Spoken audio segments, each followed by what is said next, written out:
So, prospects. I know people will go out there and say, oh, look at LEGO always making videos about things that happen a day beforehand, and that's kind of, the process of how things go nowadays, but at the same time, I do want to make this video because when it comes to the Montreal Canadiens' most hyped up player, JURAJ SLAFKOVSKY, first overall pick taken in the 2022 draft in Montreal, there's been some pretty interesting discussion going on about this guy the past, let's say, 24, how about 27-ish hours? Because what we saw in yesterday's Game 1 of the 2022, what is it called, like the Prospects Challenge, I believe that's what it is? Long story short, we had two prospect teams for the Canadiens and the Sabres facing off against each other, and the Buffalo Sabres prospects ultimately defeated the Canadiens prospects 4-3. Now, when it comes to the way SLAFKOVSKY played, there will be so many differing opinions on how he was perceived that it's kind of hilarious to me just going over the different reactions and how some people are overreacting, underreacting, hyping him up, and doing everything they can to tear him down at the same time. So, let's go over just a brief introduction to the tournament before we talk about SLAFKOVSKY and what he did, because the tournament is actually live streamed on YouTube. The Montreal Canadiens Twitter account had themselves a stream going on with I believe it was 25,000 live viewers. When I was watching it, it was in the middle of the second period or something. I only caught it for a short amount of time. But the broadcast was in French, so unfortunately I didn't stick around all too much, plus I had some extra videos to record too, so it didn't really align properly with my time frame. But there were a lot of people in the chat talking about Canadiens guys, mostly in French, so yeah, that's kind of understandable. Although there were many individual clips of JURAJ SLAFKOVSKY making the rounds on Twitter.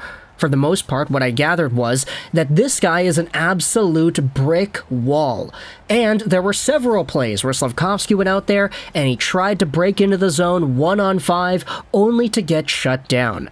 Now, the thing is, there were so many of these clips of SLAFKOVSKY breaking into the zone by himself only to get the puck turned over, that you had some people going out there on Twitter saying, hey, look at this dude, he's an absolute bull in a china shop, he's taking the puck, coming into the zone, and he's doing that over and over and over again. And then you had other people saying, wait a minute, but SLAFKOVSKY keeps on turning the puck over. What in the world are you getting hyped about? This guy is not great.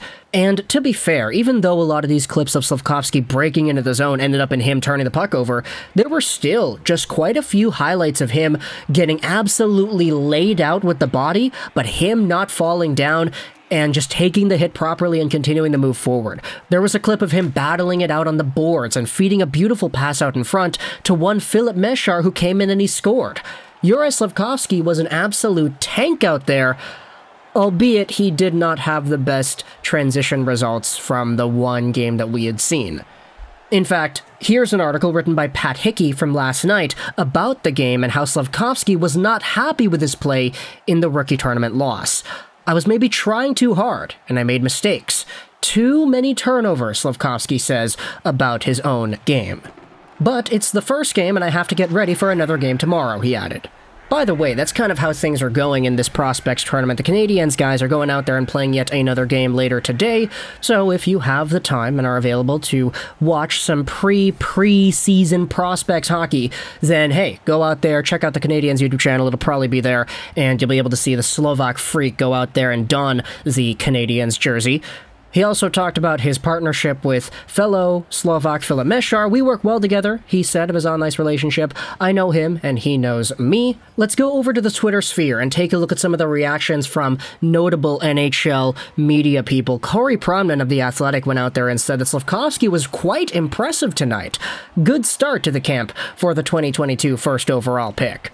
You had yourselves Dylan Griffin of Elite Prospects going out there and poking fun of how people were talking about SLAFKOVSKY.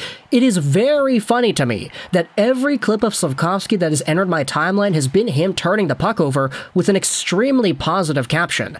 SLAFKOVSKY just skated into a 1-on-5. This kid is unstoppable. And then there's a clip posted of him getting stopped. Meanwhile, you had Sebastian High, who covers Canadiens and WHL prospects on Dauber, saying that the goal that Meshar scored really displayed the strengths of both SLAFKOVSKY and Philip. SLAFKOVSKY is strong, a great passer, and he consistently gets pucks to the slot from the boards. Meanwhile, Meshar has great hands, a quick release, he is agile, and he adjusts well in motion. I will say, though, when it comes to Slafkovsky and the limited sample that I did see, there's no denying the fact that even though he might have turned the puck over a few times to the point where he himself is frustrated, he is an absolute beast. Like, there are some clips going around of him chasing pucks down in the forecheck and beating out Buffalo Sabres prospects to the puck on the boards. And he'll get there first, he'll take a body check or two because the guys coming in behind him are trying to shove him off the puck, but he's like, nah, he's big, he's heavy, he said he gained like 10 pounds or whatever it was from eating poutine, like... Okay, that's not the exact quote, but it was something funny along the lines of that with poutine being included into the conversation, but Slafkovsky is an absolute, untainted, raw specimen of a human being that has so much skill, power, strength, and it's so difficult to shove him away. Even when you're a big 6'3 plus defender and he's coming in, you want to step him up and lay him out and you try it and he's like, nah, I'm just going to bounce off of you because I'm big too. Slafkovsky's a really interesting player. And I'm going to be interested in seeing how he goes as this tournament continues along, because even though he didn't really play the best game yesterday against Buffalo, there still were so many moments where you saw the glimpse of the potential that he has, and it was like, oh, if he does that and it works next time, we have ourselves a really interesting player. So, it's going to be interesting seeing how things go. The Canadiens play against the New Jersey Devils prospects tomorrow, so we'll see where exactly that goes with the Devils and their guys, because I know they have a pretty good prospect pool as well. Let me know in the comments if you're going to be hanging out in the chat, just talking about Slafkovsky, about Mesar, about any of the other guys that are participating. Josh Waugh, by the way, is not participating. He did not make the trip out to Buffalo because he's got a hand injury, I believe. And if anybody did actually watch yesterday's game, talk to me in the comments as well. What did you think about JURAJ SLAFKOVSKY and the way that he played the game? I saw some critiques talking about how Riley Kidney, the third player on that line with Mesar and Slafkovsky, kind of held him back, and how when Owen Beck was in that position instead towards the end of the game with the empty net, things really started to come together a little bit more, but that's just kind of what I had seen. If you watched yesterday's game, firstly, did you see me in the chat? Secondly, what did you think about Slafkovsky, the big Slovak Canadian first overall pick himself, and where do you see him going against the Devils in this upcoming game? He's going to be playing off against Simon Nemec. That's going to be so cool seeing the Slovak connection out there, not just in Slafkovsky and Mesar, but with Slafkovsky and Mesar and their opponent too. You got to remember, these three guys, I believe they like hugged in the hallway after seeing each other once the first round concluded, because of course Slafkovsky taken first, Nemec taken second, and then Mesar taken wherever he was taken, somewhere in the 20s overall, something like that.